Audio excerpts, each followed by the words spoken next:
Halo anak-anakku semuanya yang hebat. Bagaimana kabar kalian? Semoga kalian tetap sehat dan penuh semangat. Anak-anak, kali ini kita akan belajar tentang materi akuntansi, yaitu akuntansi sebagai sistem informasi.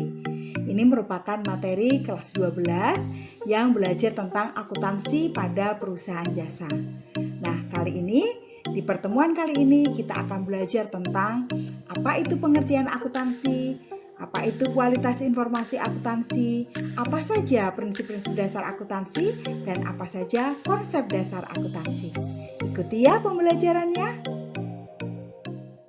Kompetensi dasar yang akan kita pelajari pada kali ini adalah KD 3.1, yaitu mendeskripsikan akuntansi sebagai sistem informasi, dan KD 4.1 menyajikan akuntansi sebagai sistem informasi.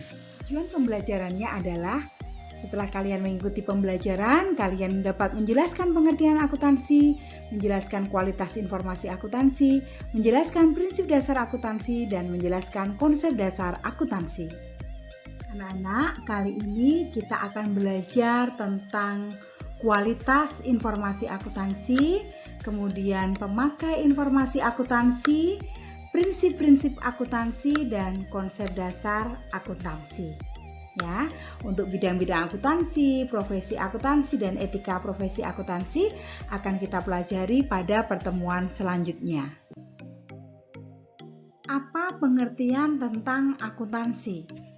Menurut American Accounting Association, akuntansi adalah suatu proses pengidentifikasian, pengukuran, dan pelaporan informasi ekonomi yang memungkinkan adanya penilaian dan pengambilan keputusan yang jelas dan tegas oleh mereka yang menggunakan informasi keuangan tersebut. Karakteristik kualitas informasi akuntansi yaitu dapat dipahami. Artinya adalah laporan keuangan dapat dengan mudah untuk segera dipahami oleh pemakai. Yang berikutnya adalah relevan. Apa itu relevan? Relevan artinya laporan keuangan harus sesuai dengan tujuan operasi perusahaan dan memenuhi kebutuhan pemakai dalam proses pengambilan keputusan. Yang ketiga adalah materialitas. Artinya, suatu laporan atau fakta dipandang material kalau kelalaian untuk mencantumkan atau kesalahan dalam mencatat informasi dapat mempengaruhi keputusan ekonomi pemakai dengan analisis keadaan lain sebagai bahan pertimbangan pelengkap. Sedangkan apa itu keandalan?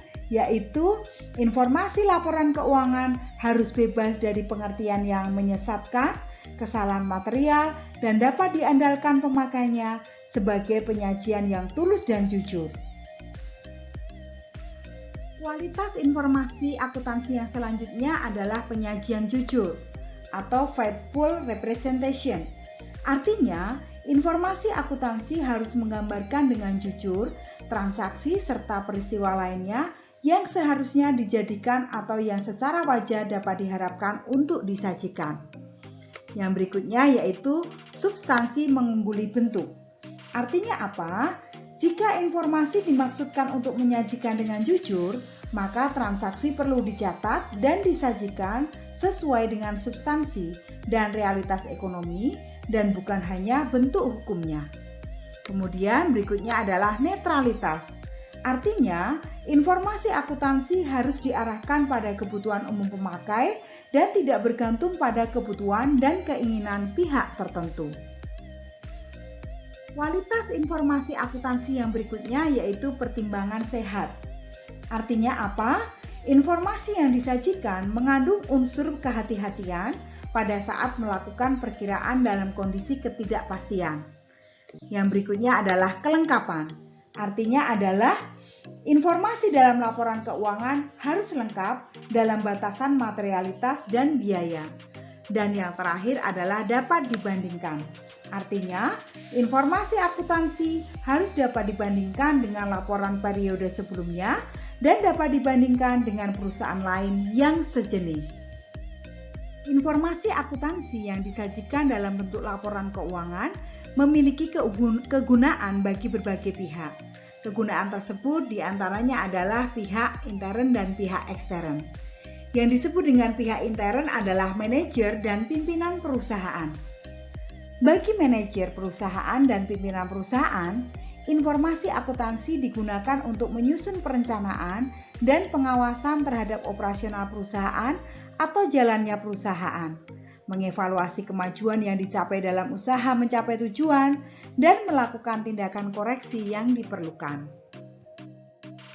Sedangkan pemakai informasi akuntansi selain intern adalah ekstern, terdiri dari pemilik, kreditor, pemerintah, karyawan, investor, masyarakat, supplier, dan lembaga pendidikan.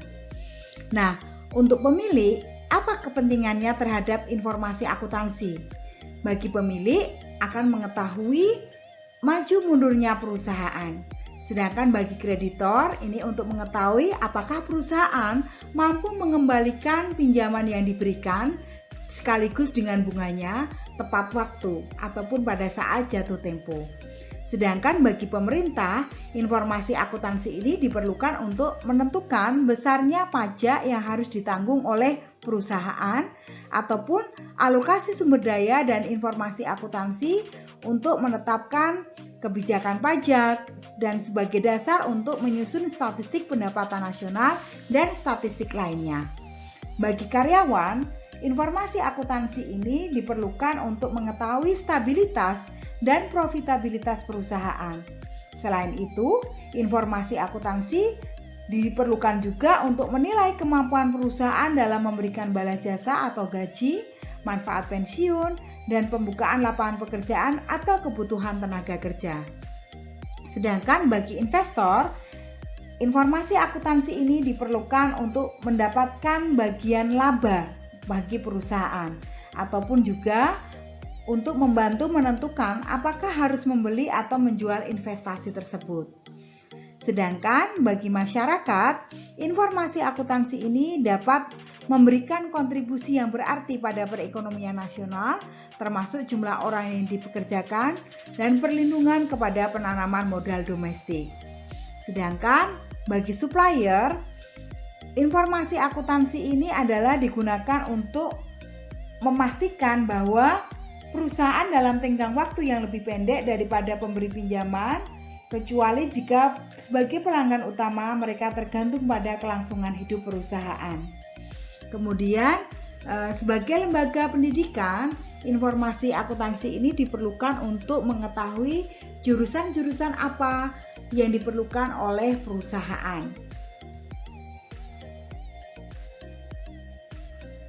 Standar akuntansi keuangan merupakan himpunan prinsip, prosedur, metode, dan teknik akuntansi yang mengatur penyusunan laporan keuangan, khususnya yang ditujukan kepada pihak di luar perusahaan. Nah, prinsip-prinsip akuntansi ini diatur dalam standar akuntansi keuangan. Di antaranya adalah prinsip konservatif, yaitu memungkinkan perusahaan dapat memilih salah satu metode dan prosedur akuntansi. Misalnya untuk aktiva akan dipilih suatu nilai yang paling rendah, dan sebaliknya untuk nilai hutang yang mempunyai alternatif dalam menentukannya akan diambil nilai yang paling besar. Penggunaan asal konservatif di dalam praktik tampak tercermin dalam membuat perhitungan penyusutan dan penilaian berdasarkan harga yang paling rendah di antara harga perolehan dengan harga pasar. Prinsip yang kedua yaitu di sini adalah prinsip konsistensi. Yang dimaksud prinsip konsistensi berarti setiap perusahaan diharuskan untuk menetapkan prinsip, konsep, dan metode akuntansi yang sama dari suatu periode ke periode berikutnya. Kemudian prinsip berikutnya yaitu prinsip cukup berarti. Artinya apa? Suatu laporan, fakta, atau elemen dapat dianggap cukup berarti jika adanya atau sifatnya akan mempengaruhi atau menimbulkan perbedaan dalam pengambilan keputusan dengan analisis keadaan-keadaan lain sebagai bahan pertimbangan pelengkap. Sedangkan jika tidak mempengaruhi atau menimbulkan perbedaan dalam pengambilan keputusan, maka nilai jumlah itu dinyatakan tidak cukup berarti atau tidak cukup material.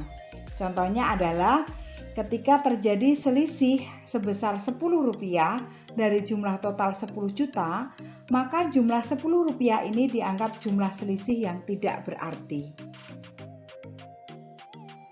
Yang berikutnya adalah prinsip lengkap. Artinya adalah prinsip ini menuntut bahwa laporan keuangan, catatan-catatan atau bahan-bahan keterangan yang ada hubungannya dengan laporan keuangan, dan yang penting bagi para pemakai laporan keuangan, harus diinformasikan secara lengkap, tidak ada yang disembunyikan. Sedangkan prinsip dapat dimengerti ini artinya adalah semua data dan informasi yang penting yang tercantum dalam laporan keuangan harus diungkapkan sejelas-jelasnya agar para pemakai laporan keuangan dapat mengerti dengan jelas. Dan yang terakhir adalah prinsip objektif. Kemanfaatan suatu laporan keuangan ditentukan oleh objektivitas dengan dibuktikan kebenaran data tersebut.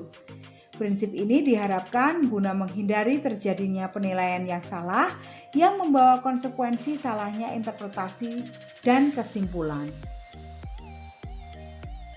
Secara umum, konsep dasar akuntansi yang digunakan sebagai acuan dalam menyusun laporan keuangan yang ditujukan bagi para pemakai informasi akuntansi diantaranya sebagai berikut. Yang pertama adalah konsep kesatuan usaha. Dalam konsep entitas atau kesatuan usaha mempunyai pengertian bahwa laporan keuangan digunakan baik oleh suatu organisasi atau bagian dari organisasi yang berdiri sendiri maupun terpisah dari organisasi lain atau individu lain. Yang berikutnya adalah konsep pengukuran uang atau money measurement concept, di mana dalam konsep ini mengandung pengertian bahwa uang merupakan alat ukur umum dan paling tepat dalam aktivitas ekonomi dan menjadi dasar yang tepat pula bagi pengukuran analisis akuntansi. Konsep yang berikutnya adalah going concern atau kelangsungan usaha. Konsep ini mempunyai maksud bahwa laporan keuangan dibuat oleh suatu unit ekonomi yang diasumsikan akan terus-menerus melanjutkan usahanya dan tidak akan dibubarkan. Oleh karena itu, penyajian aset dalam laporan keuangan harus berdasarkan harga historis atau harga perolehannya. Kemudian konsep berikutnya adalah konsep dua aspek akuntansi. Di sini yang dimaksudkan yaitu aspek berhubungan dengan penerimaan atas suatu manfaat tertentu dan aspek yang berhubungan dengan pemberian atas manfaat tersebut. Misalnya, ketika mesin yang telah dibeli oleh perusahaan, mesin memberikan manfaat untuk dapat memproduksi barang dan jasa. Untuk memiliki mesin tersebut, perusahaan harus membayar sejumlah uang kepada supplier mesin. Dengan demikian, setiap transaksi bisnis yang berkaitan dengan dua aspek yang tidak terpisahkan dan kedua aspek tersebut dicatat tanpa terkecuali. Konsep kedua aspek akuntansi ini berdasarkan pada kaidah bahwa untuk setiap kegiatan bisnis selalu memiliki persamaan dan reaksi sebaliknya. Yang berikutnya adalah konsep harga perolehan. Nah, dalam konsep harga perolehan ini menetapkan bahwa harta atau jasa yang dibeli atau diperoleh harus dicatat atas dasar biaya yang sesungguhnya.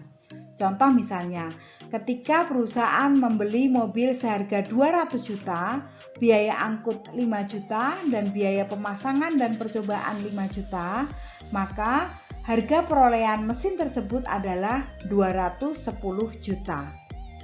Kemudian, konsep yang berikutnya adalah konsep periode akuntansi. Artinya apa? Kegiatan akuntansi suatu perusahaan akan tetap ada dalam jangka waktu yang lama dan tidak ditentukan.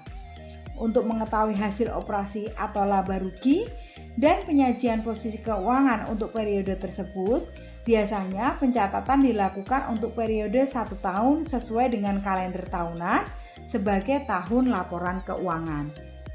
Konsep berikutnya yaitu konsep perbandingan pengeluaran beban dengan penghasilan atau matching konsep. Dalam laporan keuangan, pengeluaran beban yang diakui dalam laporan laba rugi berlandaskan atas dasar hubungan langsung antara biaya yang timbul dengan pos penghasilan tertentu yang diperoleh. Kemudian konsep yang terakhir adalah konsep upaya dan hasil.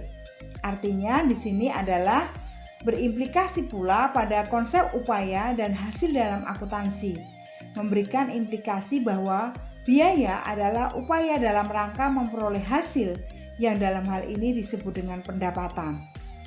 Secara konseptual, pendapatan timbul karena biaya, bukan sebaliknya pendapatan menanggung biaya.